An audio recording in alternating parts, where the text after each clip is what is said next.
Hey guys, मेरा नाम है मूवी माफिया और आज हम बात करेंगे अनआंसर्ड क्वेश्चंस नो वे होम के। डॉक्टर स्ट्रेंज के मैजिक के कारण वो सारे के सारे अपने यूनिवर्स से इस यूनिवर्स में ट्रांसपोर्ट हो जाते हैं और डॉक्टर स्ट्रेंज ये भी बताते हैं कि वो सब के सब स्पाइडरमैन से लड़ते हुए मरते हैं। अब क्वेश्चन ये है कि जब इस यूनिवर्स में 2023 में ये मैजिक किया गया था तो एग्जैक्ट उसी टाइम पे दूसरे यूनिवर्स पे भी तो ये मैजिक हुआ होगा।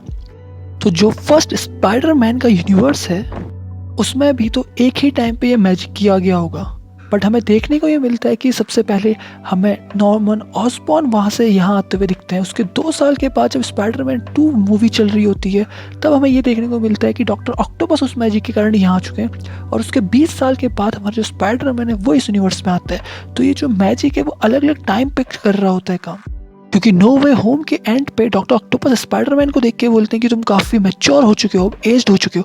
तो जिस टाइम से डॉक्टर ऑक्टोपस इस यूनिवर्स में आए थे उसी टाइम पे हमारा स्पाइडरमैन वापस नहीं आया था। वो 20 साल के बाद है जब ये मैजिक हुआ।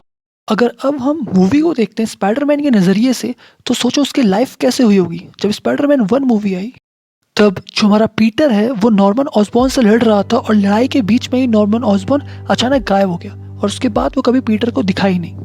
देन वो उस रियलिटी में वापस आ गया और अच्छा इंसान बन गया, क्योंकि नो वे होम के एंड में हमने यही देखा था कि नॉर्मन ऑसबॉर्न अच्छा इंसान बन जाता है और उसके बाद पीटर उसे मारता नहीं। एक्चुअल स्टोरी में स्पाइडरमैन 1 में नॉर्मन ऑसबॉर्न कभी मरा ही नहीं। उसके 2 साल बाद हमें यही चीज़ देखने को मिलती है कि स्पाइडरमैन डॉक्टर ऑक्टोपस से लड़ता है एंड अचानक डॉक्टर ऑक्टोपस भी ऐसे ही गायब हो जाता है और फिर से वो रियलिटी में वापस आता है और उसके बाद वो भी अच्छा इंसान बन जाता है। और यहाँ पे भी डॉक्टर ऑक्टोपस कभी मरता नहीं।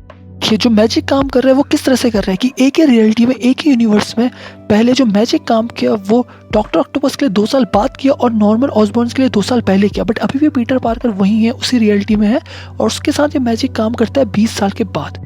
तो डॉक्टर स्ट्रेंज का जो मैजिक है वो अलग अलग टाइम पे काम कर रहा है सबके लिए। यहाँ पे समझने वाली बात ये आती है जो टाइम होगा वो पूरे एक यूनिवर्स के लिए कांस्टेंट होगा। अगर एमसीयू के हिसाब से 2023 चल रहा है और 2023 में मैजिक किया गया है तो सेम ऐसे ही जो फर्स्ट स्पाइडरमैन की मूवी थी उसमें जो मैजिक हुआ होगा वो अगर नॉर्मन ऑसबॉर्न की टाइमलाइन पे होगा उस टाइम पे हुआ होगा तो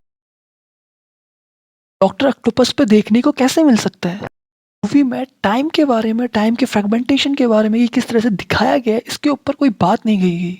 अगर विलन्स को उनके टाइम से उठाया गया था जहाँ पे वो स्पाइडरमैन को मार रहे थे तो स्पाइडरमैन को भी एग्जैक्ट वहीं से उठाना चाहिए था, ना कि बाद से। आपका इस बारे में क्या सोचना है कमेंट में बताइए। लाइक कर दीजिए वीडियो को अगर पसंद आई हो तो और चैनल को सब्सक्राइब कर दीजिए। बी बकचोद बी काइंड हार्टेड।